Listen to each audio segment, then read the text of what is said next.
Hey, everybody. Once again, we are back for all things authentic. And this is the second in a spectacular series called Ethics in Exposure. And what that simply means is we are going to focus on what is right, talking about what is right, and we're going to expose what is right. We always expose what's wrong, but we never expose what's right. And so I want to preface tonight's conversation by saying that there are things that we've been taught as youngins that society may now say is wrong, or society may now say that the things that we were taught when we were kids is right, but back then it was wrong. But where do you stand? So today we have a plethora of individuals here from all walks of life, from all industries, from all disciplines. Now, the majority of us have been in career tracks that were pretty much we had a code of ethics. We were bound by a code of ethics, whether it was education, whether it's behavioral health, whether it's business, whether it's marketing. And a lot of people are probably like, huh, a code of ethics and marketing? Yes, there is something called the AMA, the American Marketing Association, and there is a code of ethics. There's also a code of ethics from the ABA.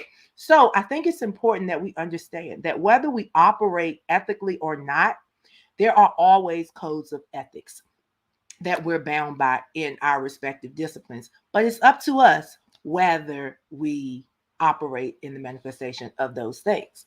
So, a couple of things just to get started for tonight. Ethics refers to standards of conduct, standards that indicate how one should behave based on moral duties and virtues, right? These things themselves pretty much just say this is wrong and this is right. But where do we learn the basis of these things? That's one of the questions we're going to have answered tonight by our esteemed panelists. Then also, let's talk about this thing called values. What do we value? Is there something you value, or is there something that you desire? Values signify what is important and worthwhile. They serve as a basis for moral codes. So, see, all of these things come together. So, when you hear morals and values, you're going to hear ethics. But let's introduce the panelists because, boy, we have some dynamite ladies and gents this evening. And when you hear about them, where they're from, and what they're doing, it's gonna wow you. I'm gonna start with the first beauty, and her name is Christina. Christina, come off of mute and introduce yourself to the world. Hello everyone. Happy holidays. I am Christina Mickens, better known as C. Nicole. I own and operate a public relations firm based out of Atlanta. Where we specialize in curating and narrating the brand and story that you want told. We also dibble and dabble in digital marketing. I am also a vice president of an all-female ran record label. So I'm doing a lot of different things, and I am only 32. So I don't care how old you are, how young you are, you can do it and accomplish anything that you want to. I look forward to this topic and these conversations that are happening today. Wonderful. Now we're gonna go over to Miss Swagalicious herself and have her introduce herself. Hey everybody, so I'm Adrian, also known as Swag Girl, media company Swagalicious Media, which is basically a platform I use to spread everybody's information that they're willing to share with their followers and their fans. Looking forward to being on the show tonight. I'm currently in Atlanta also, been here since 2003. So part of the era where we helped to build up the Dirty South into the new Hollywood 2.0 and where it is today. So yeah, looking forward to talking to everybody. Spectacular. Now, we're going to give this other young lady probably 2.5 minutes because she has a very interesting position tonight.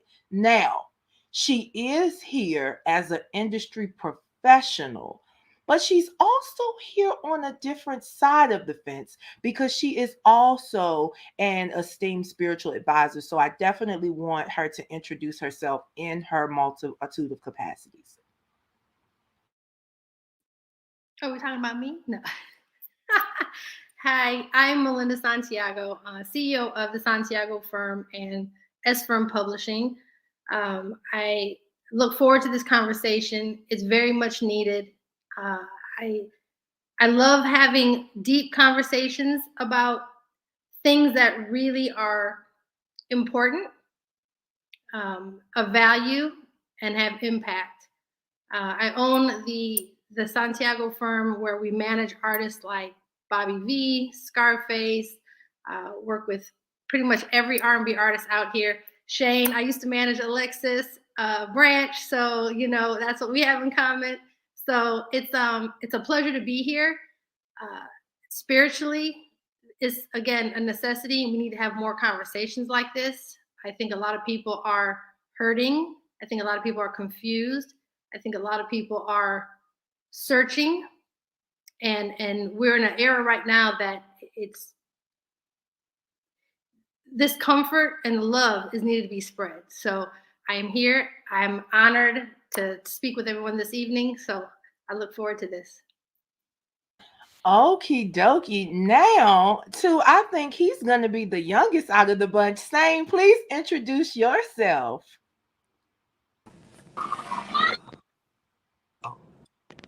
Hi, how is everyone today?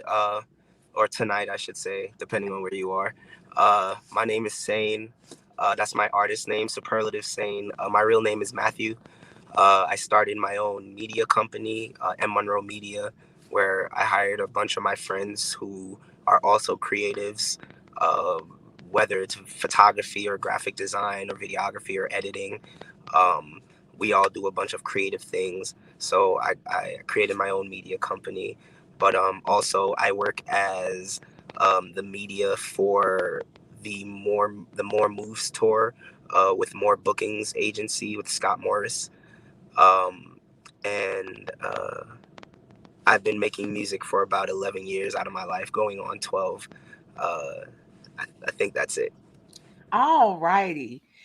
And now we're going to come to Shane. And once again, Shane is also an interesting person because Shane comes out of our United States military. And the military has evolved a lot over the years because back in the day, servicemen were held in high esteem and they still are, but because of societal trends and changes, a lot of things are different. But this gentleman definitely still holds those tenets that servicemen are bound by in great esteem. So Shane, introduce yourself.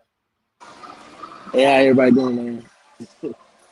I know it's probably a lot in here, but as you said, I'm Shane Falk. I'm an artist producer.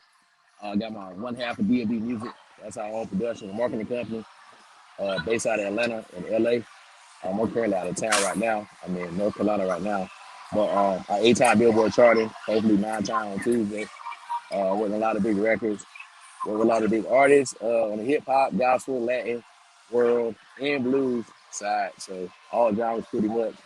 Not just one specific genre. I know y'all know Pete King, Yo Gotti, R.I.P. Young Dogs over here, Duke Deuce, Iggy Azalea, like the list is going on and on. All part of the artists and stuff that I work with, and then I bring marketing to it because everything I do has been independently. And I haven't never been signed for a label. I ain't never, had no big, contract or nothing like that. So everything's been independent. My background education is I graduated from LA Film School. I got a degree in entertainment business. I graduated summa cum laude. I got a degree in audio production. That comes in the engineering and production. My partner, Dave Spears, he got 3 degrees too in the same field. And my 3rd degree comes from paralegal studies. I was in the military. And then moving forward, I interned with Def Jam. And I worked for Live Nation for a couple of years. And I've been independent ever since. So everything I do is on my own. And I've just been, blessed to move to Atlanta, still be successful during the pandemic and stuff. So that's pretty much it for me. Oh, I'm a All Grammy voting right. member. Grammy voting member. I forgot about that. Yeah, that's a new title. Yeah, I'm a Grammy voting member. I keep forgetting that. So yeah, that's about it. Spectacular. And you can find Shane everywhere. You can find Shane at the AMAs. You can find him at the CMAs. You can find him at BT. You can find him at Soul Train. You can find him everywhere. I'm looking for him on this new Beatles documentary that's coming out because he probably going to be there too. I'm just saying. I'm Oh, on a No Limit tour right now too. That's why I'm on the road. but now I have the pleasure of introducing Dr. Peace. And Dr. Peace is back again. And a huge part of the reason Dr. Peace is back again is simply because not only is she my mentor, shout out to VCU Rams, Dr. Peace is a forensic scientist. But not only is she a forensic scientist, she's also an entrepreneur. She's a businesswoman. Um, but not only that, she's not a millennial caregiver, as I preface myself, but she is a caregiver. So on top of being a forensic scientist, a professor, an entrepreneur, she's also a caregiver. And with those things, it's often sometimes hard to really understand what you're grateful for. So Dr. Peace is back tonight to talk about ethics on the side of forensics and business, but also to talk about gratitude in the midst of chaos. Dr. Peace, introduce yourself. Thank you so much, Lily. I think you pretty much said it all. Thank you so much for having me back. I feel like, in the group of people that you've assembled, I'm really honored to be a part of your sphere. I think it's always fascinating to have a scientist always part of these kinds of conversations. So, so I'm a chemist, and I am a forensic scientist. So my specialty is forensic toxicology, which means that, I evaluate drugs and chemicals and how they impact people.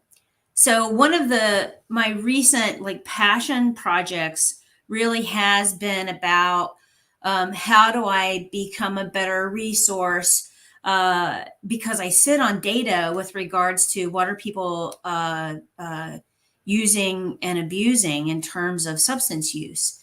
And so I've gotten more involved in helping agencies and organizations better understand the data that underlies substance use treatment.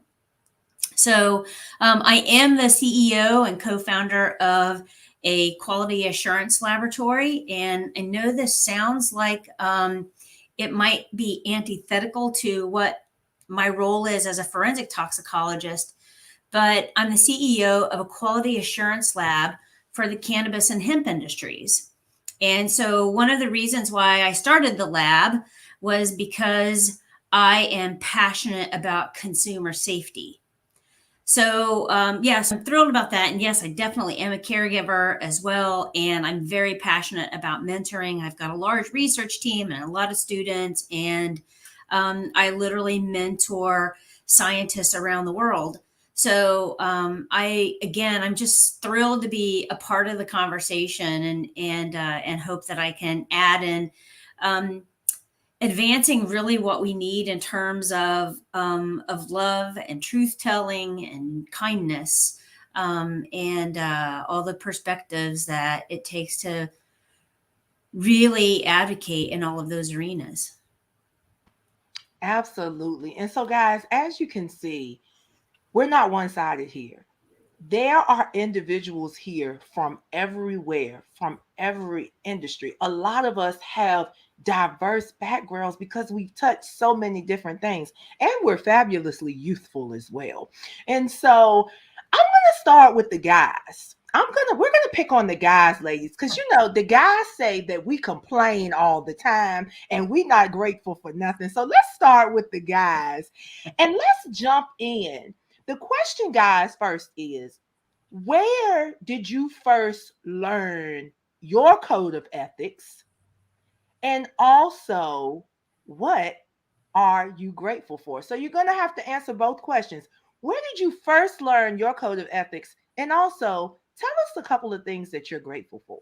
And so, Sane, we'll start with you because I see you're driving, so we want you to be safe.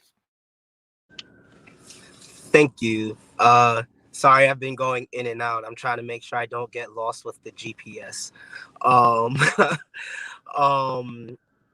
so where I learned my ethics, it comes from my family background. My background is Jamaican, so a lot of what I've learned on how to treat people and how to expect to be treated comes from my mother, comes from my father, my grandmother, and just my family background. For me, ethics is just like aside from like all of the extras that come with it, at like a base level, to me ethics is just like treat others as you would want to be treated. If you don't want to be treated terribly, don't treat people terribly. Treat people with love and respect, and just make sure you stand firm on what it is that you believe in. Some things that I'm grateful for, definitely family. Family and friends that hold me accountable for things that I may say or things that I may do. Definitely life. I'm very grateful for life, because we don't have to be here with everything that's going on. Last year I came down with COVID, and I'm just happy to still be here. I'm happy to have been able to do everything that I've done in the last year, even meeting Lily. So yeah, those are some things I'm grateful for. Absolutely. So I definitely I don't want to spend a lot of time kind of powwowing, but one of the things I want to put a pin in, guys, because I want us to really address this. Sane spoke of the golden rule, treating others the way you want to be treated. I think we were all kind of taught that, but we're going to put a pin in that because that's how we're going to close out this evening. Shane, tell us a little bit about your code of ethics and where you first learned ethics, but also integrating that, how that changed when you went to the military. Oh man, see, I joined the military at 17, so you can't even say that's when I was learning ethics, but I learned it from my daddies. My daddy is military too. I'm a military brat. So going from there and then transition right to, still the end of my youth, my end of my teenage years and into my adulthood. Definitely, I'm gonna say the military. I stand on personal courage, stand on integrity. That's the biggest thing a lot of people lack. Even on this side of the entertainment industry, I try to bring a whole lot of integrity because I stand on everything. You know me. It don't matter what I got going on, what come up. I don't make excuses for nothing, so I don't believe in it. So it's like I stand on everything that I do. If you don't stand for something, you fall for anything. And I ain't never been that tight. So that's kind of like where I stand at with it right now, as far as on the ethics side. And then, you can do a lot of things, and people will praise you and worship you and thank you and all that stuff, but they'll forget that over time. But the way you make somebody feel, that lasts forever. So ethics play a big role on far as how you make people feel. It lasts forever because people rub me wrong all the time, and I'm really petty. Like, if you know me, I'm super petty, man. I would ignore you. I would not talk back to you, like, if you rub me wrong a certain way. So it's like, that's just how I am. I know it ain't the most pleasant thing, but I'll let you know too at the same time. Like, I don't hold nothing in. And anybody know me know that. Like, I speak my mind, and, I don't really care because, I did survive 5 tours in Iraq. So unless you shooting me down or gunning me down, like, it ain't really nothing I'm afraid of. You feel me? Because I done been there and done that and back. So, yeah, ethics like that. Man, it can go so deep. You can go so deep with that. Like, ethics is primarily like one of my principles I stand on in life. Like, I wouldn't even be here today if it weren't for ethics, because that's what kept me alive in Iraq. All 5 tours. So definitely, everybody was ethical. Everybody kept you know, they kept what you call it, like, they word. They kept their word on everything. And I had to trust them. I had to rely on that in order to come back safely. So definitely, one of the big things for me is definitely ethics for sure. Wow, guys. So we talked about the golden rule, and now the word trust has come in there. So let's put pins in those. Christina keep leaving us, and she was gonna be next because I had a nice intro for her. But you know what? I want to come over to Adrian. And Adrian, I want you to talk about where you first learned ethics. But I think what's happening is that we all sort of learned the golden rule. So, Adrian, let's take it a little bit differently and give us your definition of ethical behavior and give us an example of something that you've done that displays your ethical behavior. And then, Christina, we're coming to you because, see, you got out when I was getting ready to pick on you. That was Sorry, Shane sounded like a whole robot in slow motion. So I was like, let me log out and come back in. But I knew he was going to pick on me. See, the Lord has mysterious ways of working.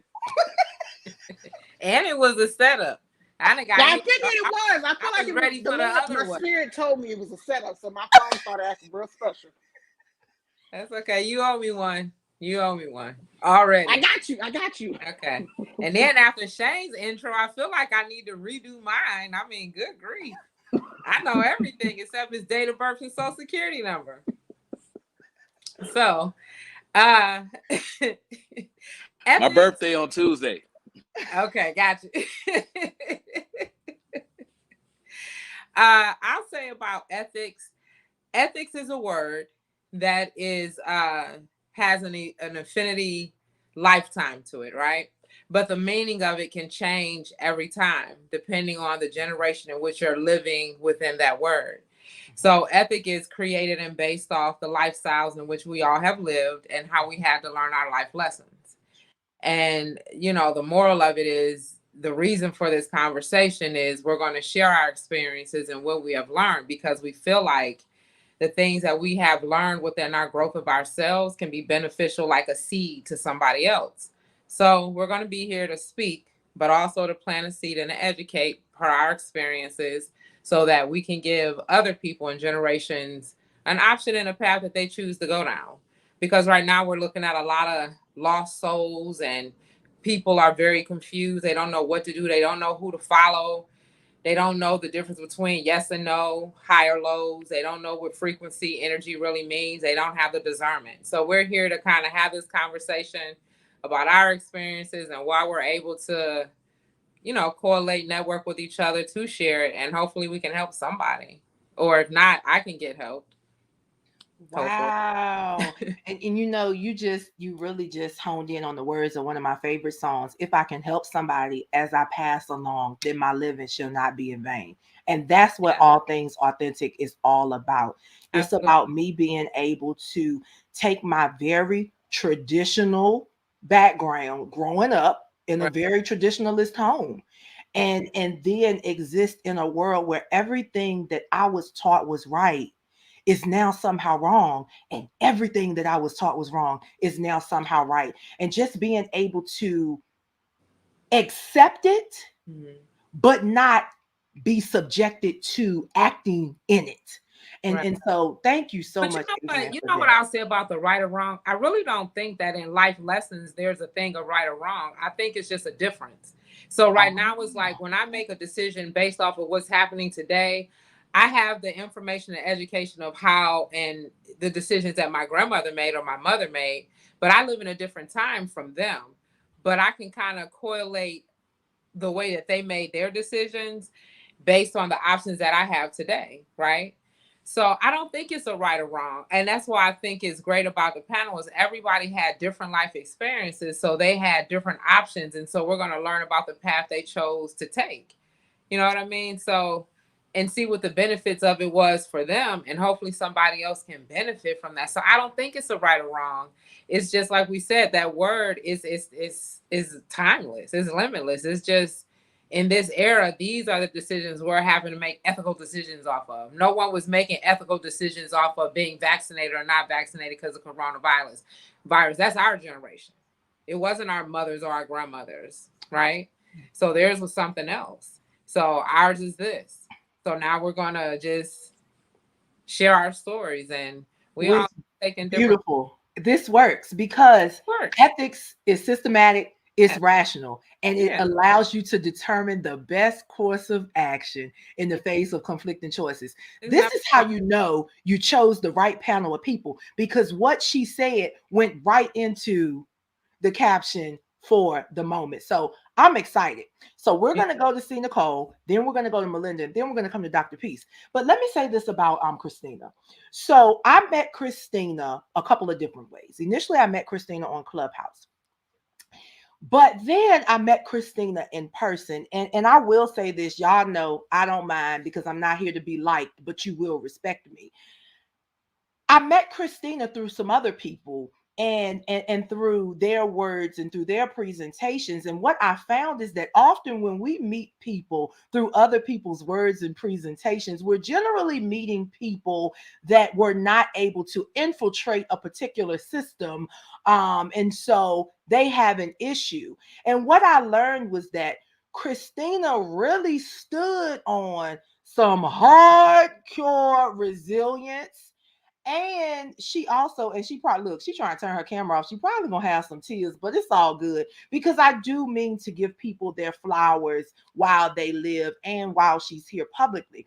Christina is a true testament of strength. She is a true testament of being knocked down and beat up, but still rising to the occasion and making things happen where nobody else knows that she's making it happen. So, Christina, I want you to talk a little bit about how you are able to continue to operate ethically in an industry and in an industry profession where you are always being ostracized and persecuted for something.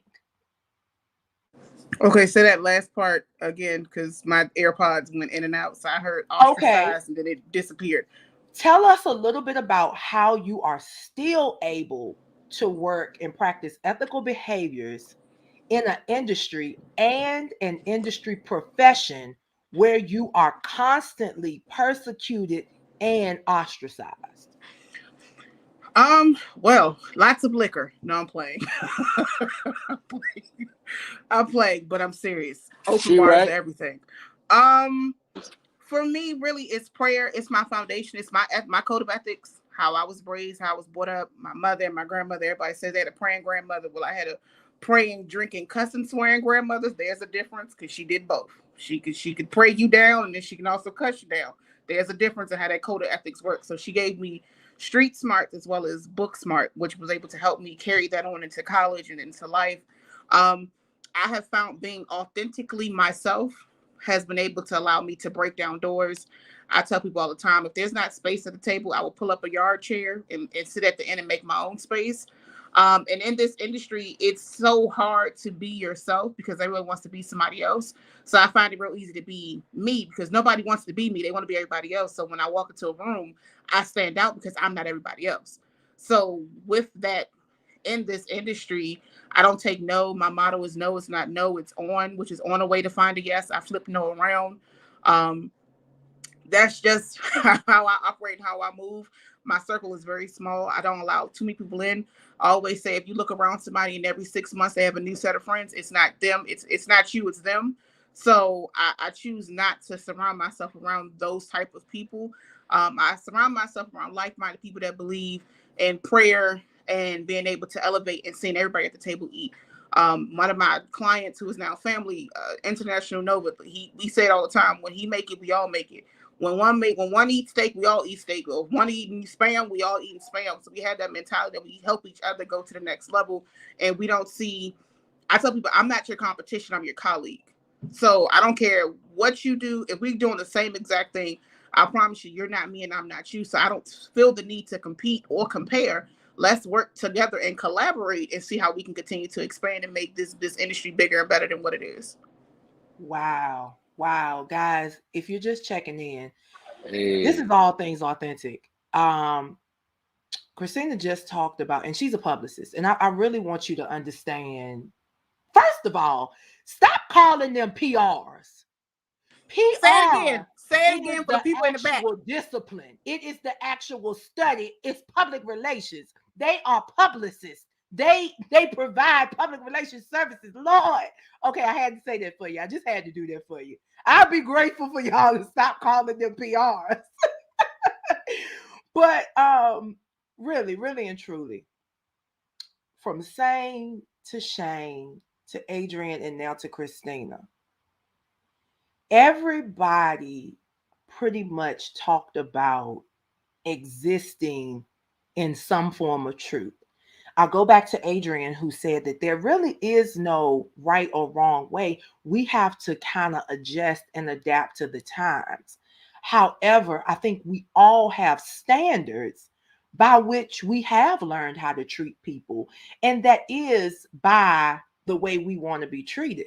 But see, there's a flip to that.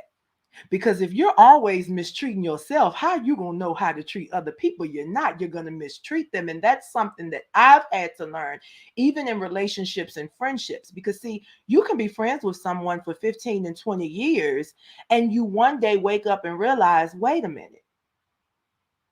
It's not that they're actively mistreating you.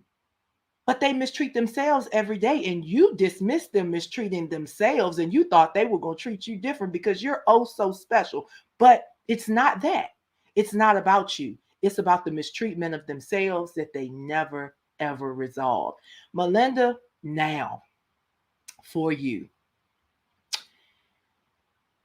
We're not going to really talk about where you first learned ethics. We're going to talk about being a female manager, a female mogul, but also being someone that is very, very in tune with who she is and who she is. And she's an empath, guys. She is an empath. She can feel everything. This woman have texted me, and I'm like, I ain't talked to you in a couple of weeks. How you know something going on over here? So, anyways, Melinda, how are you able to really balance out the unethical behavior that you have to witness on the regular and really still be Melinda, the individual who truly wants to see love, who practices love, who tries effortlessly to make things work the right way, but ever so often wrong trickles in? Well, I say this. I treat people, and this is a little off from what Sane was saying. I used to believe in that, treat people like they want to be treated.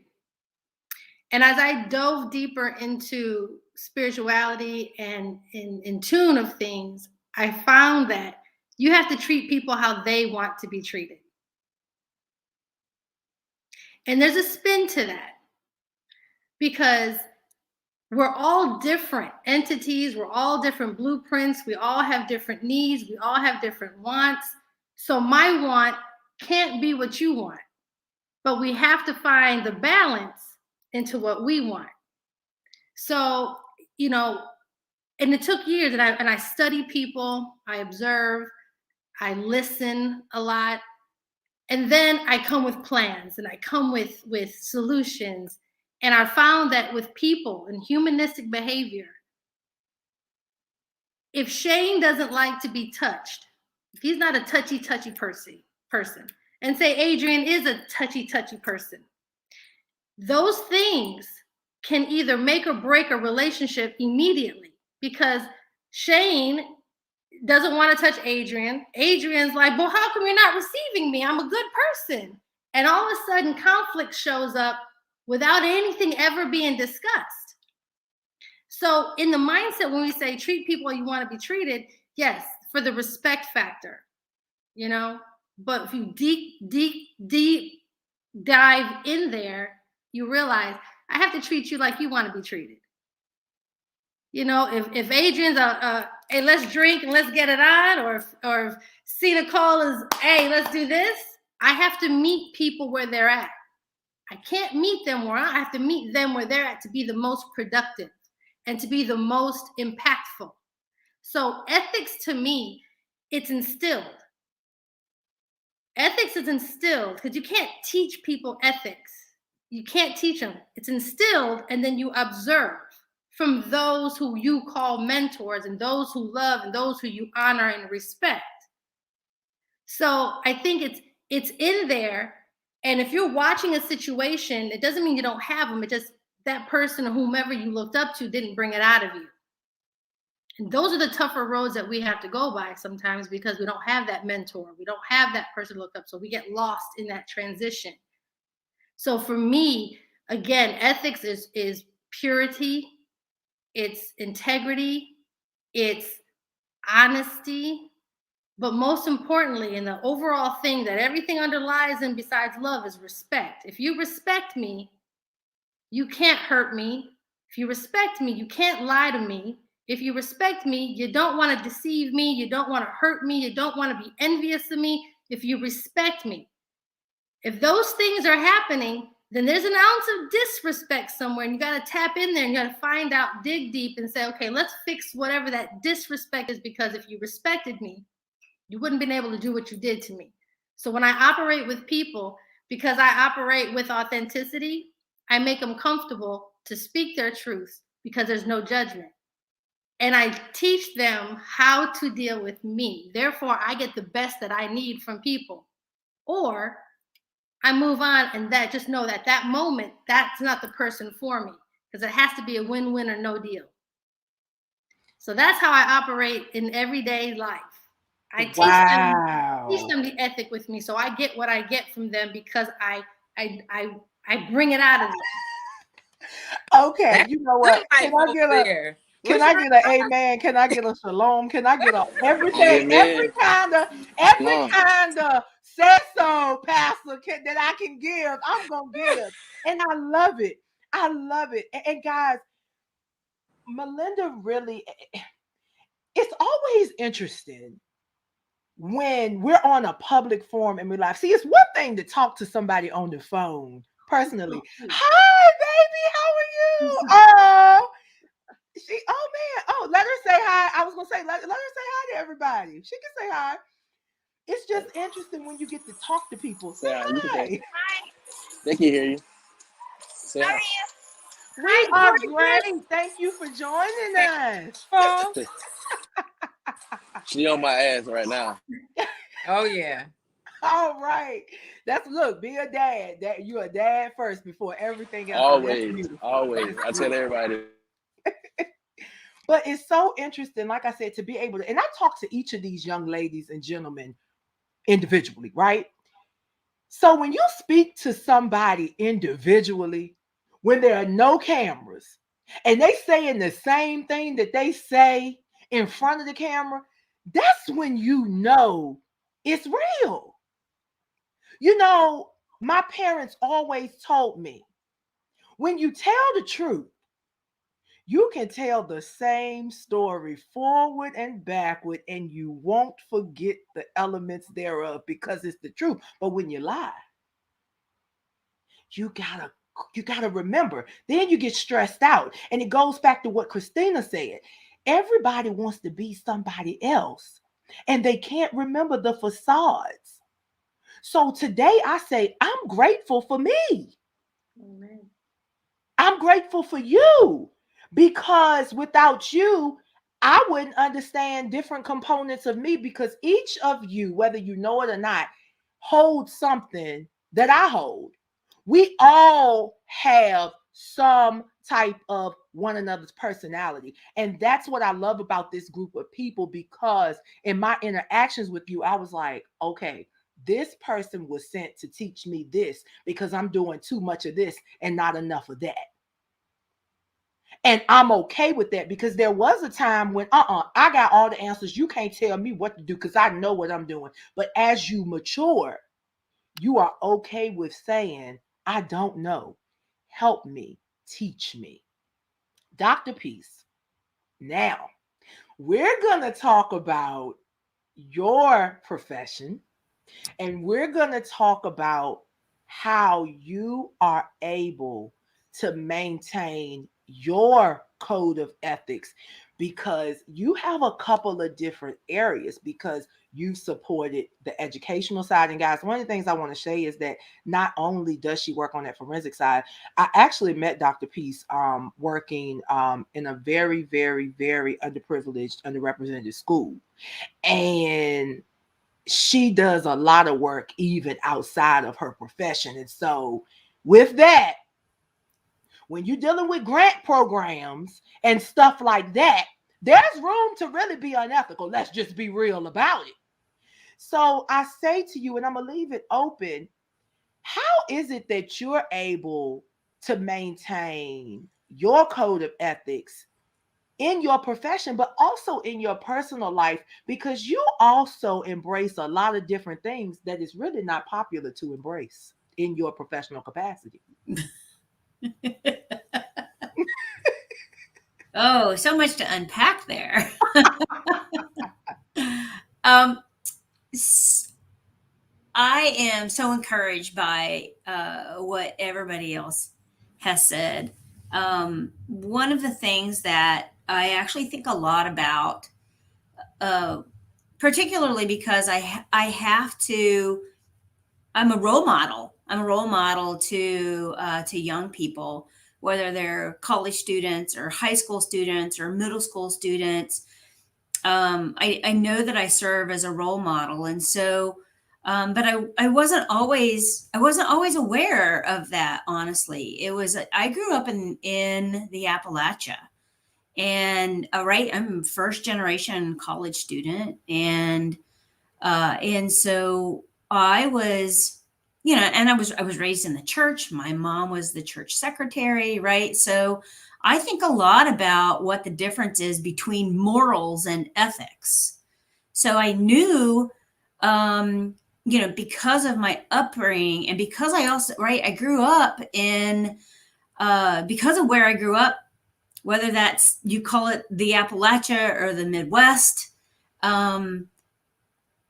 you authenticity was sort of at the core of growing up in the breadbasket, right, of the heartland.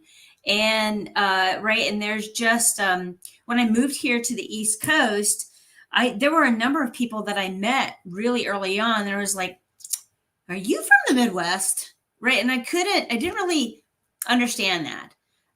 And so, anyways, when I was growing up, I didn't understand what it was that I had been gifted with, right? That God had given me certain attributes that I wasn't sure how to think about them or leverage them. And so I knew that I should go to college. I wasn't sure how to do that, and of course, I proceeded through that. And so now, as a college professor, I think about ethics, right? So my morals are, came out of the culture that I lived in, came out of the farm town that I grew up in, came out because I was there every time the church doors opened. Right. And so, I have a strong moral code in terms of the value of authenticity and not putting the shine on. Right. So even here in the Mid-Atlantic, college professor, I'll tell you, I'm still Michelle Piesik, grew up in Farmtown. Right. I don't care where I travel in the world. I'm still the gal that, honestly loaded fuel tankers in the summer so that I could have money to spend when I went to college, right? I worked at the Five Below. So, so what I know now, and I had to figure out how to put words around it and understand that, particularly with how I teach and how I lead business is that there has to be this agreed upon standard of values. And you work with a group of people, and everybody has a different moral code because they had a different church, they had a different community, they watched different TV, they read different magazines, they listened to different music, right? There was all of those things build a sort of like this moral code book for us in terms of, what are the things that we're valuing? All right. So now I have all of those different people in the room. And now how do I come together with a ethical rule book that is founded in trust and transparency and allows us to then value everybody at the table and allow voice for everybody at the table and champions everybody at the table. So that's how I think about the difference between morals and ethics, right? So when it comes to like, what am I grateful for in each of those camps, right? So, always at the end of the day, I'm so thankful for the fact that I've got, a set of parents who, raised me also very traditionally, but were really quiet examples for what it was just to be hardworking and loving people, and instilled that in me. But on the ethical side of the house, like there were, people who came into my life as a woman in science, right? That, I mean, that can be a really hard road to cut for a woman, just like in all of the other, frankly, male-dominated professions. And so I had people that came up and championed me, but because there was like this valuation on people, no matter where they came from or who they were, that talent is talent is talent. And so how do you nurture that? How do you nurture them to remain in their moral code, and value other opinions so that the thing advances, whatever the thing is? And so I always think about, how do you just encourage people to be, better versions of themselves, because they probably don't know, much like I was as a kid growing up in the Appalachia, that I had no idea what I had and what I'd been gifted with. And it took a lot of work from good people to say, this is what it is. And so now I feel I have to do that for others. Wow. Guys, when we just sit back and just reflect upon, everybody today has had an opportunity to tell their story briefly. But I think the important piece is that, and I'm going to flash it again, the golden rule says to treat others the way you wish to be treated, but the veil of ignorance says to imagine the situation from both points of view. Well, guess what? That's what we just did. Do you realize each of us said the same thing? We either had more or less, a little or a lot, but we're all sitting here on the premise of being authentic. All things authentic, whatever that means. Authentic. We're not replicating everything to a T that we've seen, but we're reaching deep within ourselves to figure out what is pure, what is just. So if we take away right and wrong, and if we talk about purity, like Melinda said, and talk about justice, being fair, you have no choice but to be right. So as we wind down, this is the main question of the evening. How do we now, and we're going to talk about the societal piece, but just focusing on the industry that we also eloquently touch, because Dr. Peace, even though she removes herself from the industry, she's a part of the industry, because substances are infiltrated all throughout the industry. So you are a part of this industry. Let's just be real.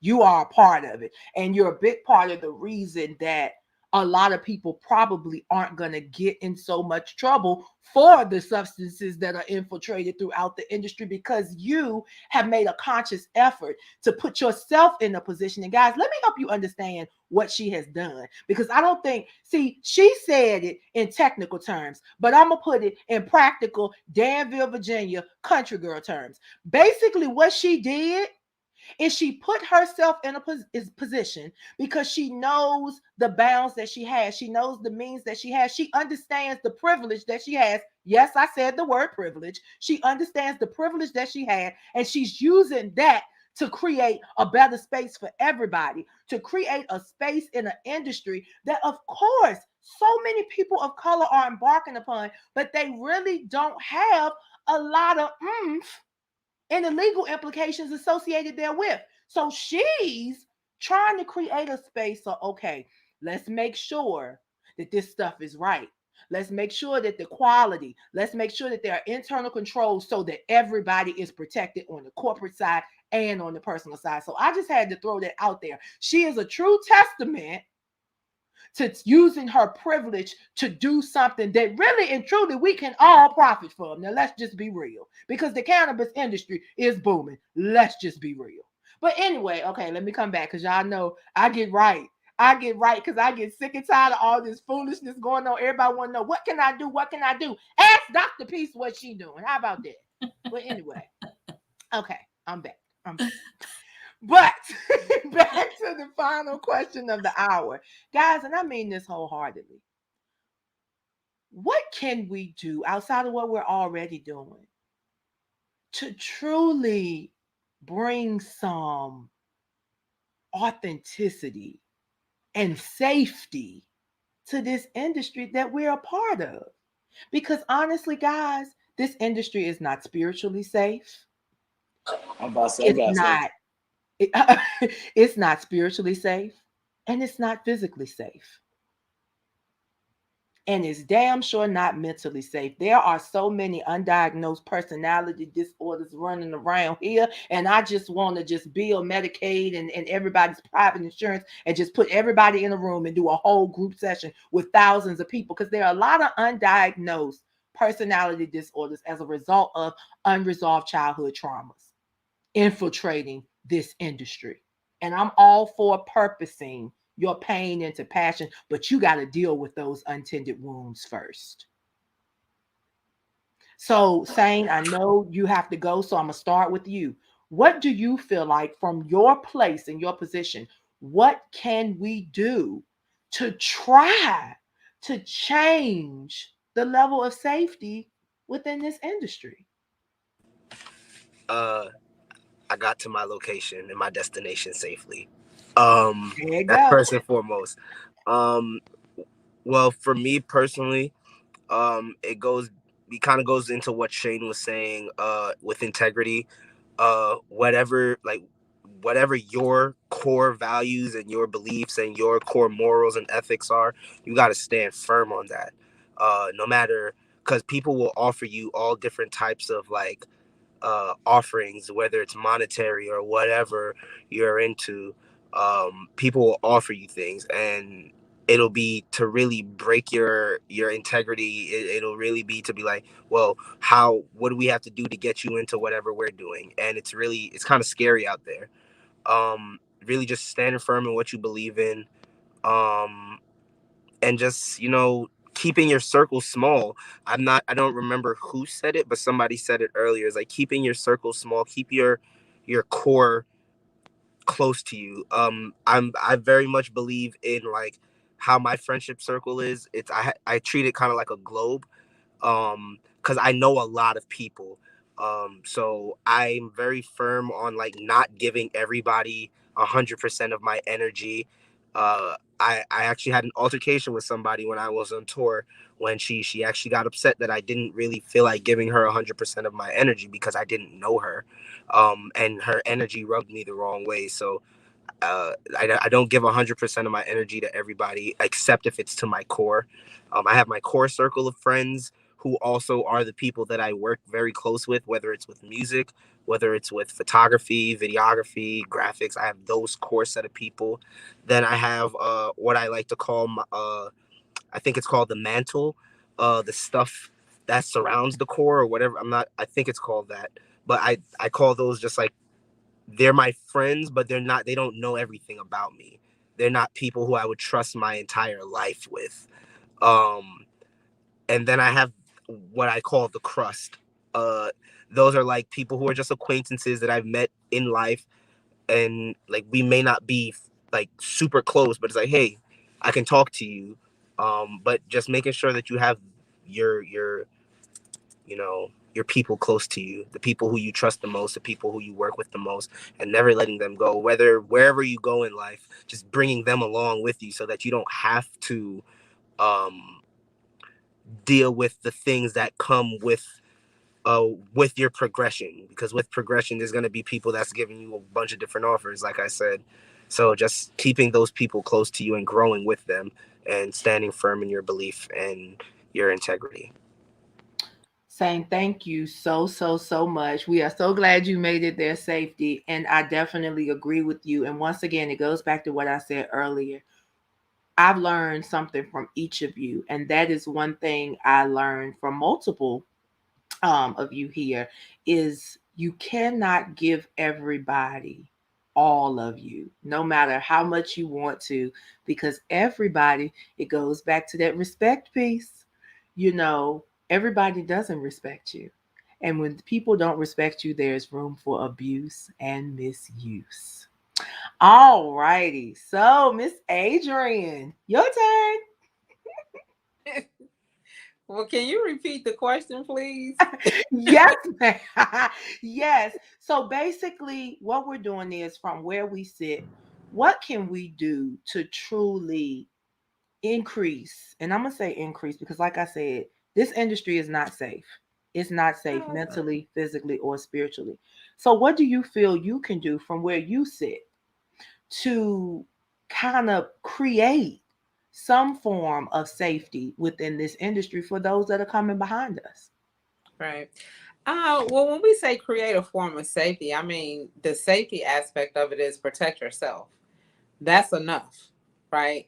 So the next part of it is as far as what can we offer to the industry, it still goes back to what we talked about earlier, just being an example. Sometimes if you just, it's easier to go ahead and try to perfect what you have going on personally with yourself and being an example versus trying to go out there and correct everybody else. So if we focus within ourselves and then let that exude from us, somebody else is going to envy that, want to follow that, want to be that, emulate that. And so let's just be a greater and the greatest example of ourselves, and hopefully everybody else will pick up. So it goes back to no right or wrong, you know what I mean? Because if you limit your powers to just you and allow that energy to just go to where it's going to go, then you're on the right path. But trying to change everybody, I mean, if we could make this a perfect world, right, it would only be because people wanted to listen, right? And they wanted to adhere to. But there's a commandment that was created. It's just 10 steps. And we're doing a million other things besides those 10 steps to be right. So, like, how am I going to be able to change everybody else if they don't even want to follow the main purpose rule of thumb? So all I could do is be the best me, emulate me if you like. Don't continue your path, follow mine, see the difference, and may the best man win. That's it. Spectacular, spectacular. So, okay, so Adrian said it starts with self. If you take care of self, people will either envy that or they will emulate it, and that's what it is.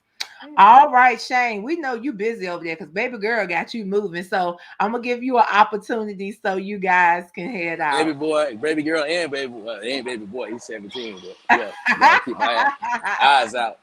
Oh, he need to be in the conversation then. Absolutely, absolutely. But I'm gonna keep it short and simple. I know you talk about with the industry stuff. I talk about like professional behavior. That's one of my big ones. Always keep maintaining professional behavior and stuff around people, and accountability. And then you got confidentiality like this. That got me talk about everything you see. I see a lot of stuff, but I wouldn't even. I could write a book on it. You heard me? And I ain't been doing this that long, so it's like, that confidentiality is like one of the things. And then professional confidence, like just be a professional. Like I know a lot of times, like people are just not professionals. They show up 20 minutes late, hour late, 2 hours late, then you're like it's no respect. You feel me? Like it's not professional. And that's one thing about me. Like I be no dude. Like if I tell you something, I don't care if it was 6 weeks ago. I'm gonna do unless I'm dead or rolling in the grave, or I'm gonna try to make it happen. You gotta double check. Sometimes that's his life. I get it. We all human. We forget stuff, but I always say if something important, be a professional. Write it down. Put it in the calendar because it's important enough to you. You'll write it down. Like if it was your grandma, one of your kids got to be at a graduation. You remember. So just have that same professional confidence when dealing with artists, dealing with anybody in the industry. And then my biggest one, objectivity. Like, you got to be objective to this stuff. So when it comes to ethics, so those, and then of course go back to ethics, integrity. Like that's the biggest one. Maintain integrity and standing on who you are, and not falling for everything, not following the crowd. So that's pretty much I think that's it for me for everything. I think I covered enough. So I'm on the way, I'm on moving, but I'm thinking on the fly. I can think on the fly. So I'm fine Shane, here. thank you. I really appreciate it. I really appreciate it, guys. I can call on Shane at 3 o'clock in the morning and be like, can you be on this Zoom call at 10 a.m.? And I always know that he's going to be right there. So once again, I know that you guys stand on your word, and that's why you're here. So, Miss Melinda. So, is it the same question, correct? So I think being impactful, that each one teach one, like Adrian said, being the leader, and just either you're going to envy me or you're going to emulate me. And what I do find out is after they experience me, they want to learn how to emulate. And if they're willing to listen and learn, I'm willing to teach. And the expectation of changing people, you can't change nobody. They're when people decide to move and shake, that's when they decide to move and shake. It's about when you meet them. And at that, what point do you meet them at? Are you ready to move and shake, or you want to stay stagnant? So that eliminates a lot of the stress factors of a lot of interactions. But I think it's just making sure you're impactful. Everything you do is intentional. And, you know, I was talking to my business partner, Leon, earlier today about intentionality and being proactive. I can go to sleep at night with my conscience because I give people the opportunities until they don't. And I get to a hard no quick. It's cool. No judgment. If this is not the time, cool. But it opened the door for me to move on and go somewhere else and or, you know, move in a different direction. Every lesson is necessary. Every experience and situation is necessary. Because if you have to go through something to learn something, that's growth. That's elevation. And imagine if everybody, and in all honesty, the world would be super boring if everybody was the same. We have to have teachers and we have to have students. We have to have leaders and we have to have followers. We have to have all these combinations in order for this world to exist properly. Because if everybody was a teacher, where would we go? If everybody was a student, really, where would we go? Right? Yeah. So the dynamics have to be here. So I wouldn't want to change the world. I would want to change one person at a time and emulate all different generations and kind of hit and touch and have fun with it. You know, I love learning. Every day is an opportunity to learn. The minute we stop learning is the minute that we have been stagnant. And once we're there, it's no more. And Dr. Peace, just so you know, I'm from the Midwest. I'm from Gary, Indiana. I grew up on a farm. So I've gotten the city. You from Gary? Gary. Are we going to talk about? Yeah. So, you know, it's one of those things like there's different things, but the beautiful part about all of this is the impact we make. It's impactful. So as long as you impact and intentionally meet one person at a time, I don't care about the other 50. I'll get to them when I'm supposed to get to them. Or Adrian's going to get to them before me. Or C. Nicole's going to get to them before me. But when they meet me, they're ready for me because C. Nicole did the work for me. Or vice versa. You know, and that's the beauty of it. Authenticity. Wow. Intentionality and impact. Intentionality and impact. Guys, committed. IQ. Y'all know I taught geometry, so I had to put it in there. IQ. Intentionality in impact. Be intentional. That's it. That's it. Christina.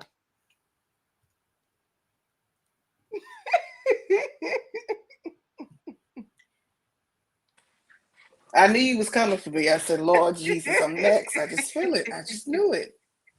Who can go after behind Melinda? Like, Jesus Christ. You can, because you are strong and you are powerful, you are worthy, and you are needed, sis. You better give me my little affirmation signs like I'm on the help. I is smart, kind, and intelligent. Yes, this was the best group. I tell you. Y'all just doing it. But really, Christina, from your seat, how can we collectively change the culture of ethics and entertainment? Ooh, that's and a loaded you can question. Speak specific to public relations, because I think public relations is a whole beast in itself, because when you cleaning up stuff, sometimes so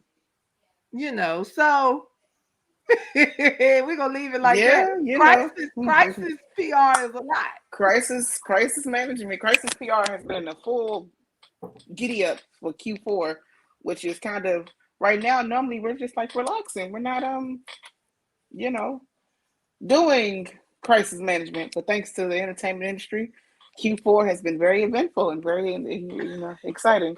I don't know what else to say about that, but a strong drink is very needed in Q4 for publicists right now because our clients can't seem to shut up and stay still and keep their hands to themselves. And then you're looked Lord, at, you're frowned upon as a publicist if you're a black publicist working for a man that can't keep his hands on himself or just decides to have side babies and have side conversations. Thank you, Melinda. Oh boy. Praise God. Melinda knew what I There needed. you go. I need Amen. some of that Hennessy right there. Amen. Pour a glass Amen, for me. Melinda. Amen. Inspiration has hit the stage. Praise God. It was much needed. But what I can say as far as ethics in the entertainment industry, what we can do is being more intentional with what we're trying to get at. And when I say that, I mean as far as I'll use Melinda. Me and Melinda have an Instagram relationship. That is my boo. I don't care what nobody say. In my head, she's my best friend. However, my client who knew her, knew me, said, I think the two of you all will be great together. So let's figure out how we can get you guys together. A lot of times, and I'll speak for public relations, nobody wants to collaborate. Everything is a competition. No one wants to share information. I mean, I don't know how many times a day I see people selling their media list. What are you selling it for? You got it for free just like they did. So why not take that step forward and give a hand up and a handout instead of saying, Amen. Let me charge you for this. I get it all. I tell people all the time, I don't charge for anything. I don't care. I know a lot. I know a lot and I can learn a lot. I tell people all the time, I'm always learning. I'm never not learning. I've now stepped into the whole side of being a VP of a record label. Never done that. I just know how to talk and know how to talk people out of their checkbooks and know how to get people to give me money and give my clients money and make sure that it works. So the Lord gave me a gift of gab. So I'm now putting it to good use. However, I'm always learning. I'm not against someone telling me, hey, no, you can do this. It'll be an easier way to do it. I'm thankful for the opportunity of wealth of knowledge people give. We have to be in an industry where we're okay with receiving information. We're in such a, no, I can do it. No, you don't know better than me. Or if I tell you something and it's right, then all of a sudden, oh, you think you're better. No, I'm just trying to help you elevate so that we can all go to the next level. So what we can do in this industry is stop being so competitive. It's okay to be wrong. It's okay to not know what's going on. It's okay to take a seat and a step back and say, you know what? You're right. I didn't know that. Or, you know what? Let me try that. Maybe next time, you know what? Or here's the big thing. Thank you. Thank you for taking the time out to make sure what I was doing was correct. Thank you for not putting me in jail because you made sure my client was together and neither one of us went to the IRS. Thank you goes a very long way in this industry and it's unheard of for some strange reason. But for me, I say thank you. No, yes, maybe, it depends.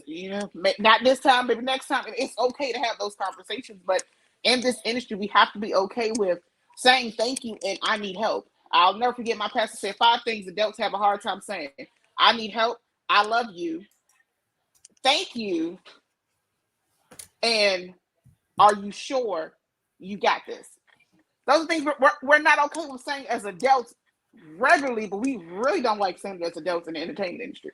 So being okay with saying those things and elevating and yeah, moving forward. And Melinda's still my best friend, so I don't care what y'all say. Amen. You know what? You just took me down. I want to be everybody's best friend. Christina, I'm sorry, y'all. Yeah. I'm sorry. Christina just took me down. She spoke some truth. Christina just took Amen. me all the way out. And that's why I don't want to look at the camera because Christina just took me all the way out. But I'll go there off camera because y'all already know I don't mind going there all on camera. And I have a whole list. I'll probably screen share and show you a whole list of ungratefulness, but we're not gonna do that. All right, Dr. Peace, from your seat. Now you're gonna have a big question because for you, we really want to know, how can we collectively come together to change the culture? And we say the culture of ethics and we use it lightly, but shall we say the moral code, the societal moral code outside of professionals? Because see, there's a difference. See, we're all professionals. So we're already going to operate differently because we are professionals. And I use that term lightly because everybody calls themselves a professional. But we are professionals. We work in areas where we cannot get out here and be shooting up stuff and expect to still have a job the next day. I'm just saying. We can't be going around here shooting up stuff. So, from you. Okay. So I am going to uh, describe something from the well of experience. So I have one of the things that I discovered, several years ago was that systems needed to be challenged, and so I wasn't sure, honestly. I wasn't sure how to do that, and I'm always recognized that I'm just not the smartest person in the room, and I should never be the smartest person in the room. So you got to know who your allies are going to be, and from there, say, we can't be silent about this. And so the core group of allies, you decide what are the running themes, and maybe do a little bit of, and I'm going to throw a big scientific term out, do a root cause analysis. Right? So, right, because there's some fundamentals, right? You ask your 5 whys. If I start here, well, why does that happen? Well, then if you ask literally from a statistical scientific perspective, if you ask why 5 times, you get to the root cause. So, all right, so you've got your group of allies and you've worked on your root cause analysis, and you say, all right, and how are we going to kind of like, instead of screaming into the wind, how do we rail against the machine? And so with your root causes, right, that have some kind of foundation to them. So that's really going to require truth telling, right? And so when you are truth telling in the system about the system needing to change, you need to be prepared for what those consequences are going to be in your truth telling, and be prepared to deal with the consequences. And those consequences might not be good for you. So there has to be some altruism when you're fighting the system. But I'm a big believer if that you do that, and you do that with intentionality, and you do that in the space of do no harm, do good, that another door is going to open. God will say, good and faithful servant, thank you for that. Here's your next door. Here's your next opportunity. So you have to be brave in that. You also have to be prepared, honestly, for just disappointment. You might stay in the space that you're in, but you might have to live in some seed of disappointment. And so I know that, I mean, you don't have to search hard for me to know like what arenas I do a lot of that I do a lot of advocating in, is a word. And so, right, I've testified to the Food and Drug Administration. I testify to the General Assembly, right? I testify a lot. And some of that is for significant policy change. And so one of the things that I have learned that actually does get traction is that you actually come with some solutions, and that you say, okay, here's some solutions, here's some accountability points, here's a few things that maybe more than just a handful of people can get on board with. And then you get a groundswell, right? So, we've heard it on here already. Be thankful, be authentic, own your mistakes, and move forward in love and kindness. And those are, it's hard to fault people who are, have those attributes and they're really advocating for systematic change. But the first step is always going to be, don't be the smartest person in the room, and get a group of allies. Wow. You know what? Drop the mic. Y'all know normally I have a lot to say, but this has been awesome. Thank you to each and every one of you watching. Thank you to each and every one of you here on this panel. Yeah. Guys, please go back and rewatch. Share with your family, share with your friends. Matter of fact, share with your children. We want these kids to grow up so fast, but this is a conversation that won't be too much for them.